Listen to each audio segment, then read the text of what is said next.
फजर का वक्त मांगने का है, तो सारी रात तो गुजर गई गेमें खेलते, टीवी देखते, और जो लेने का वक्त था तू सो गया, तो कैसे आएगा तेरे पास?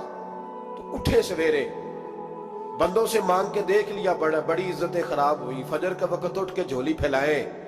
मेरे रसूल पाक अलैहिस्सलाम फरमाते हैं, रब फरमाते हैं, जब बंदे मेरे आगे झोली फैलाते हैं मुझे शर्म आती है, कैसे खाली वापस कर दूं?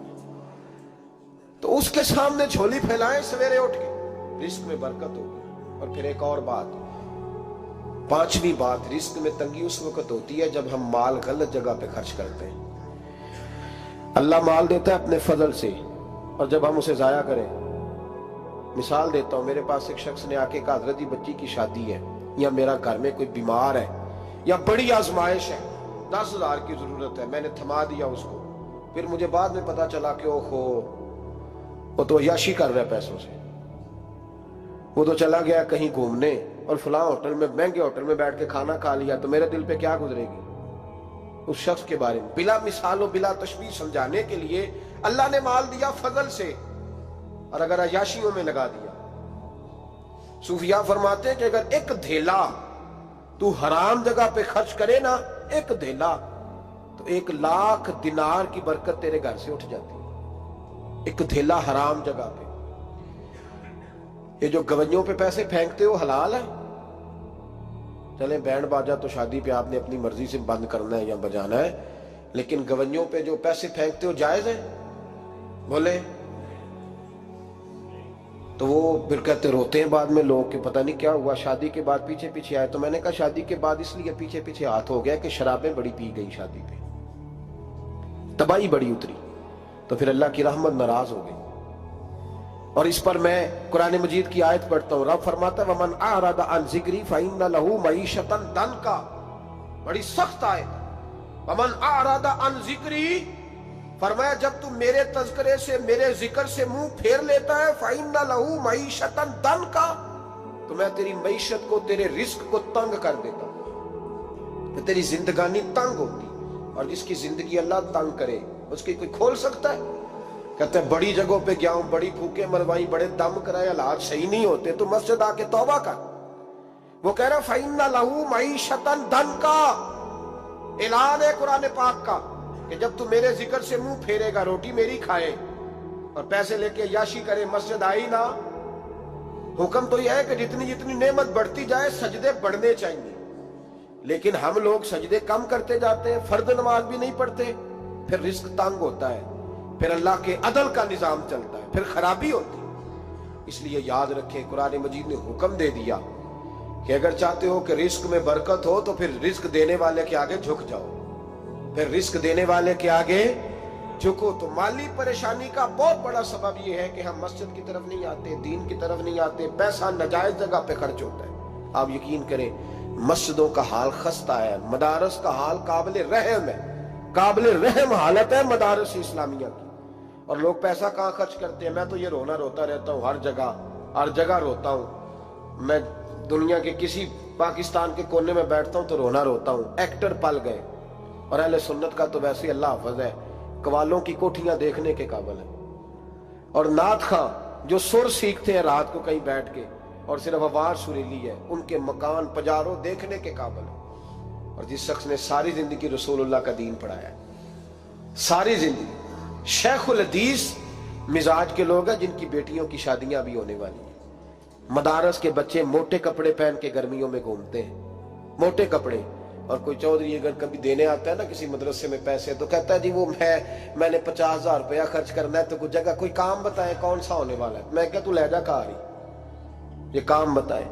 अब किसी इमाम की बेटी की शादी होने वाली है तो पहले तुझे जाके बताएं कि वो उस वहां हमने खर्च करने। कहते नहीं नहीं वो मेरा एतबार नहीं, तो एतबार नहीं तो जा दौड़ जा। यहां कोई भूखे नंगे लोग बैठे, ये रसूलुल्लाह का नाम लेते हैं, और जो मुस्तफा का नाम लेते हैं रब उन्हें इतना नवाजता है कि कहीं कोई कमी बाकी नहीं रहती। वो कमाल कर देता है जब वो देता है। दरवाजा रसूल से जिसे मिलता है, मेरे आला हज़रत बोल के कौन देता है? देने को मुंह चाहिए, देने वाला है सच्चा, देने वाला है सच्चा। मैं बहुत दूर था पंजाब के कोने में, तो महफिल से फारूक हुआ तो 5-5 हज़ार के ना 4 नोट एक चौधरी सामने लहदा लहदा करके, तो इस तरह शादियों पे नहीं देते। 2000 ਦਾ ਵੱਖਰਾ ਵੱਖਰਾ ਕਰਨਾ ਨਜ਼ਰ ਆਵੇ, ਉਹਨਾਂ ਨੂੰ ਕਿਤੇ ਨੂੰ ਲੱਗੇ ਕਿ 1000 ਹੀ ਦੇ ਗਿਆ। तो लहदा लहदा करके ना 4 नोट तो यूं किया, हज़रत साहब ये। मैंने कहा तू शायद मुझे जानता नहीं, पता नहीं मैं कौन हूं। उसने कहा क्या मतलब?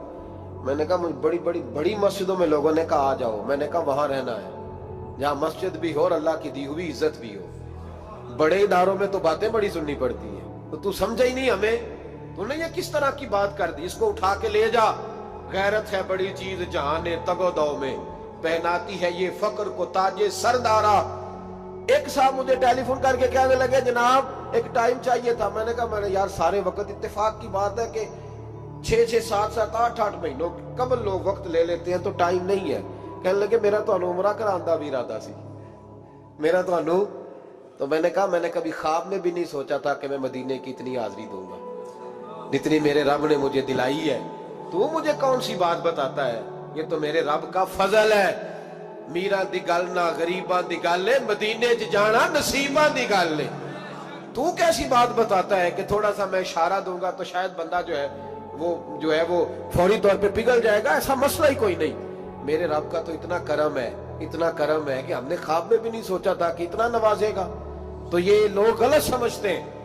मैं अपने मदरसे के तालिब इल्मों को कहता हूँ जिंदगी में सबसे अच्छा खाना अल्लाह तुम्हें देगा और सबसे ज्यादा अच्छा कपड़ा अल्लाह तुम्हें देगा, सबसे अच्छी गाड़ी अल्लाह तुम्हें देगा। बस एक शर्त है, सारी जिंदगी मोहम्मद अरबी के वफादार रहना, रसूलुल्लाह के निजाम से हुजूर के तरीके से कभी गद्दारी कभी ना करना। बड़ा नवाजेगा और इतना नवाजेगा तुमने कभी सोचा भी नहीं होगा। तो याद रखें अल्लाह रिस्क में बरकत देता है, लेकिन उस वक्त जब हम अपनी जिंदगी हकीर करते हैं ना, अब जहां आने लगा हूं वहां आपको लाना चाह रहा हूं। हम पता क्या करते हैं? हाथ फैलाते हैं। बड़े बड़े रईस आजम होके लोग हाथ फैलाते हैं। अगर आप नाराज ना हो तो एमएनए ने भी इन्वेस्टर रखे होते हैं, एमपीए का भी इन्वेस्ट, वो भी फोन करता है कि इतनी फ्लैक्स तेरे जिम्मे, इतने तेरे जिम्मे। ये मत समझे कि मांगने वाला छोटा तबका है। यहाँ बड़े बड़े लोग हैं। यहाँ तो पुलिस अफसर भी दुकान पे आ जाए तो दुकानदार परेशान होता है कि ये मुफ्त हो रहा है, ये पैसे नहीं देगा। तो यहाँ मांगने के स्टाइल बड़े बड़े निराले, बड़े बड़े लोग हैं। नाराज ना होइएगा, सबकी बात नहीं कर रहा, लेकिन इल्ला माशाअल्लाह अक्सर की बात कर रहा हूं। अब मेरे नबी पाक सल्लल्लाहु अलैहि वसल्लम ने दर्श दिया, फरमाया जिंदगी में हाथ ना फैलाना कभी भी, जिंदगी में कभी भी हाथ। माली परेशानी का हल बताया। मेरे हबीब फरमाने लगे यूं ना करना, वरना फिर दोबारा सारी जिंदगी इस तरह नहीं हो सकेगा। फरमाया अपनी गुर्बतें छुपा के रख, अगर अल्लाह कभी आजमाइश डाले तो अल्लाह के साथ बात कर, उसके नेक बंदों के साथ बात कर, कभी भी यूं ना करना, वरना सारी जिंदगी फिर तू मांगता ही रहेगा। तो या रसूलुल्लाह क्या करे? फरमाया तू देने का इरादा कर, अल्लाह भी तुझे माला माल फरमा देगा। तो जिसने हाथ फैलाया हुआ है ना, इसनाद खान ने भी, मौलवी ने भी, एमएनए ने भी, एमपीए ने भी, और वजीर ने भी, और मुशीर ने भी, और क्या बताएं कहां तक। हमारा तो वजीर आजम किसी मुल्क चला जाए तो अगला मुल्क परेशान हो जाता है कि शायद कुछ लेने आया है। जिनको आज यौम पाकिस्तान है, पाकिस्तान मांगने के लिए नहीं बना था, ये देने के लिए बना था। ये तो देने के लिए बना था। ये तो वो सल्तनत बनाई गई थी जो दरवेशों ने कायम कर दी, और इस मुल्क को भिखारी बना दिया है। लेकिन हम फिर भी मायूस नहीं, ये मिट्टी बड़ी हसीन है। इंशाअल्लाह ताला यहां से ऐसे फूल खिलेंगे कि सारी दुनिया को खुशबू जाएगी। इस धरती से इंशाअल्लाह ताला ऐसे दरख्त उगेंगे कि सारा जमाना साए में बैठेगा। मैं दूर नहीं निकलना चाहता। तो एक रिस्क की तंगी का मामला यह है कि हम मांगते हैं। कुछ लोग इसलिए भी किसी से सवाल कर लेते हैं कि कोई कहे ना अमीर बड़ा है। सवाल शादी का मौका आता है तो 2-4 दोस्तों को फोन कर लेते हैं, फिर रिश्तेदारों को बताते फिरते हैं कि मैंने तो कर्जा पकड़ के निकाह किया, कर्जा पकड़ के रजिस्ट्री कराई है, ताकि लोग। तो जब तू एक दफा मांग लेता फिर सारी जिंदगी तेरी माली मुश्किलात हल नहीं होती। एक वजह यह है। अब आइए इन परेशानियों के कुछ रूहानी इलाज हैं। 2-1 बातें अर्ज करूं। सूरह तलाक 2-3 नंबर आयत की घर जाके तिलावत करें। रब करीम ने फरमाया वमन यत्तकिल्लाह यजअल लहु मखरजा, फरमाया जब तू अल्लाह से डरेगा तो अल्लाह हर मुश्किल से निकलने का तुझे रास्ता अता फरमा देगा। और क्या खूबसूरत अंदाज है कुरान मजीद का, और हमने इसका लाखों बार तजर्बा किया, 20 और सैकड़ों बार ये चीज जाती तौर पर प्रैक्टिकल से गुजरी। अल्लाह ने फरमाया हर मुश्किल से निकलने का रास्ता भी देगा, वयरज़ुक़हु मिन हैसु ला यहतसिब, اور اللہ تجھے وہاں سے رزق دے گا کہ تو نے کبھی سوچا بھی نہیں ہوگا. وَيَرْزُقْهُ مِنْ حَيْثُ لَا يَحْتَسِبُ سے دے گا کہ تو نے کبھی سوچا بھی. ایک صحابی تھے حضرت عوف بن مالک رضی اللہ تعالیٰ، کہتے میرا بچہ کافروں نے قید کر لیا، گھر میں غربت پہلے بڑی زیادہ تھی، میں دروازہ رسول پہ آیا، حضور اب کیا کروں؟ تو کہتے ہیں نبی پاک نے فرمایا بھروسہ اللہ کی ذات پہ کر، توکل اللہ کی ذات پہ کر، اور گھر جا کے تسبیح لے کے میاں بیوی بیٹھ جاؤ اور پڑھو لا حول ولا قوت الا باللہ العلی العظیم، جاؤ پڑھو جا کے. کہتے ہیں میں گھر بیٹھا، ابھی چند تسبیحاں پڑھی تھی کہ دروازے پہ دستک ہوئی، دروازہ کھولا تو میرا بیٹا دروازے پہ کھڑا تھا، پلٹ کے دیکھا تو 400 بکریاں بھی لایا تھا. اور میں نے کہا بیٹا یہ کیسے آ گئی؟ کہنے لگے ابا جی مجھے ایک حویلی میں کافروں نے قید کیا ہوا تھا، میں بڑا پریشان تھا، لیکن ابھی تھوڑا دیر پہلے پتہ نہیں کیا ہوا، میں نے یوں ہاتھ لایا تو رسیاں کھل گئی، باہر نکلا ہوں تو 2-3 بندوں پہ نیند کا ایسا غلبہ تھا کہ بے ہوش ہو کے گرے ہوئے تھے. 400 بکریاں بھی تھی، میں نے دروازہ کھولا، بکریاں میرے ساتھ دوڑنے لگ گئی ہیں، تو میں 400 بکری بھی لے آیا ہوں، پلٹ پلٹ کے دیکھتا رہا ہوں، پر میلوں کا سفر ہوا وہ آئے ہی نہیں. تو والد کہنے لگے بیٹا چلو پہلے مصطفیٰ کریم سے جا کے پوچھ لیں، دیکھیں کیسے مالی مسئلے حل ہوتے ہیں. حضور سے جا کے پوچھیں کہ ہمارے لیے جائز بھی ہے کہ نہیں. کہتے ہیں دروازہ رسول پہ جا کے ہم کھڑے ہی ہوئے تھے کہ نبی پاک نے فرمایا دیکھا رب کریم کا فضل، دیکھا، فرمایا تیرا بیٹا بھی آ گیا، تیری غربت کا بھی حل ہو گیا ہے، یہ کافر کا مال ہے، اسے مال غنیمت سمجھ کے استعمال کر، تیرا ہی ہے. تو لا حول ولا قوت الا باللہ العلی العظیم پڑھیں تو رزق میں پڑھیں گے انشاءاللہ، بول کے بتائیے پڑھیں گے انشاءاللہ تعالی. لیکن سنی قوم تویز پہ لگ گئی ہے، کہتے ہیں وظیفہ پڑھنا پڑتا ہے، آپ لکھ کے دیں گلے میں ڈالنے کے لیے تاکہ وہ ڈالتا جاؤں اور میرے اوپر پیسوں کی بارش ہوتی جائے. وظیفہ پڑھیں، وظیفہ پڑھیں. سنیں ایک اور وظیفہ سنیں، امام قرطبی نے تفسیر قرطبی میں لکھا رزق کی برکت کا وظیفہ.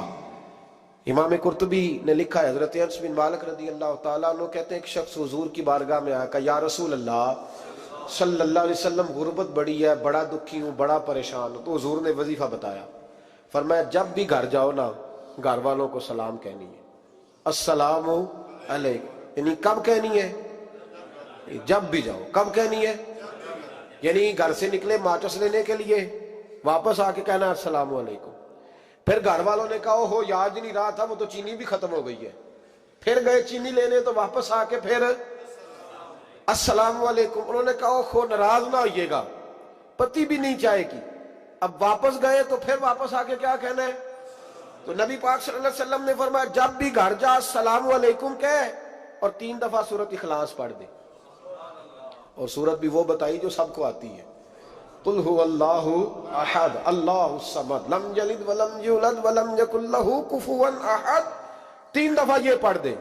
صحابی بڑے سیانے تھے، بڑے مسئلے حل کرتے تھے ہمارے، فٹافٹ بول پڑے وہ صحابی. کہنے لگے حضور میری تو چھوٹی سی فیملی ہے، کئی دفعہ بچے گھر نہیں ہوتے، ننیال گئے ہوتے ہیں، تو پھر کیا کروں؟ حضور نے فرمایا جب گھر میں کوئی نہ ہو تو اپنے نبی پہ درود و سلام پڑھ دینا، تیرے نبی کا کرم تو تیرے گھر میں ہوگا نا. حضرت انس بن مالک رضی اللہ تعالیٰ عنہ فرماتے ہیں کہ ہم انتظار میں تھے کہ بندہ واپس آئے اور رزلٹ بتائے.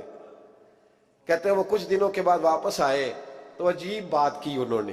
ہمسایوں سے کئی دفعہ بندے کی نہیں نا اتنی بنتی، اور کئی دفعہ لگتا ہے کہ میرا ہاتھ اوپر ہی رہے، یہ کہیں مجھ سے تگڑے نہ ہو جائے. کہتے ہیں وہ آئے تو نبی پاک صلی اللہ علیہ وسلم نے کہا کیا حال ہے تیرا؟ تو عرض کرنے لگے یا رسول اللہ صلی اللہ علیہ وسلم وظیفہ تو میں نے اپنے لیے پوچھا تھا اور میرے تو ہمسائے بھی امیر ہو گئے. حضور وہ تو میں نے اپنے لیے پوچھا تھا اور میرے دائیں بائیں والے لوگوں کو بڑی برکت ہوئی ہے. تو میرے محبوب مسکرانے لگے. حضور فرمانے لگے گویا برکتیں تیرے گھر میں جب برسی ہیں تو چھن چھن کے ان کا فیض اللہ نے تیرے ہمسایوں کو بھی عطا فرمایا. مشکل تو نہیں وظیفہ؟ کیا کرنا ہے؟ نہیں تو نہیں آکھنا مشکل لگتا مجھے. تسی کر دینا سلام لو، تسی کہنا بندے اسی ہیں سلام اسی لویے، تسی لو جاؤ کے دوبارہ. گھر جا کے کیا کرنا ہے؟ چلے کچھ نہ کچھ 55% بولے ہی ہیں ماشاءاللہ. کیا کریں گے؟ السلام، اور پھر کیا پڑھنا ہے؟ سبحان اللہ. 3 دفعہ سورۃ اخلاص پڑھ دیں، فرمایا اللہ برکت پیدا کر دے گا. اب سنیں، ایک دوست آئے کہنے لگے حضرت جی بڑے پیروں کے پاس گیا ہوں، مالی مسئلہ حل نہیں ہوتا. تو میں نے کہا میں تجھے نبی پاک کی بارگاہ میں نہ لے جاؤں؟ پیروں کے پیر کے پاس نہ چلے جائیں؟ میں نے کہا سن تیرا مالی مسئلہ حضور حل کر دیتے. مشکات میں حدیث ہے, ایک صحابی نے کہا حضور غربت ہے, فرمایا روز رات کو سورت واقعہ پڑھ, تیرے گھر میں فاقہ نہیں آئے گا. اور یار بتاؤ, جب نبی پاک نے کہہ دیا نہیں آئے گا تو آئے گا, حضور نے کہہ دیا نہیں آئے گا تو آئے گا, اللہ اکبر, آ ہی نہیں سکتا. تو وہ والا وظیفہ پڑھ جو مصطفیٰ کریم نے بتایا ہے, اور رب کریم کی بارگاہ میں گویا نیت ہو کہ یا اللہ میں کوئی خود تو نہیں نہ پڑھ رہا, تیرے نبی نے بتایا ہے, سورت واقعہ پڑھ, تیرے گھر میں فاقہ. حضرت عبداللہ ابن مسعود رضی اللہ تعالیٰ عنہ بیمار ہو گئے, شدید بیمار, اور بیٹیوں کے باپ تھے, بیٹیاں زیادہ تھیں. حضرت عثمان غنی رضی اللہ تعالیٰ عنہ کا دور خلافت تھا. جناب عثمان غنی تیمارداری کرنے آئے اور کہنے لگے عبداللہ آپ بڑے بیمار ہیں, ابن مسعود آپ بڑے علیل ہیں, کچھ پیسے نہ بھیج دوں خزانے سے؟ تو حضرت ابن مسعود کہنے لگے ضرورت نہیں, کہا آپ کی بیٹیاں ہیں کام آئیں گے. تو آپ فرمانے لگے میں نے بیٹیوں کو خزانہ دے دیا ہے. کہا کیا خزانہ دیا ہے؟ کہنے لگے میں نے اپنی بیٹیوں کو پابند کر لیا ہے, وہ رات کو روز سوتے وقت سورت واقعہ پڑھ کے سوتی ہے.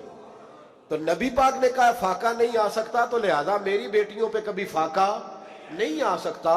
تو روز یہ تو کہتے ہو داماد جی سے کہ بھئی آپ مہربانی کرو, کو خرچہ بڑھاؤ, بچی بڑی پریشان ہے, تو بچی کو بھی ایک خزانہ دے دو, اس کو بیٹے روز رات کو سورت واقعہ پڑھا کر. رات سورت واقعہ پڑھے, صبح سورہ ملک پڑھے, دن کے وقت سورت بقرہ پڑھے.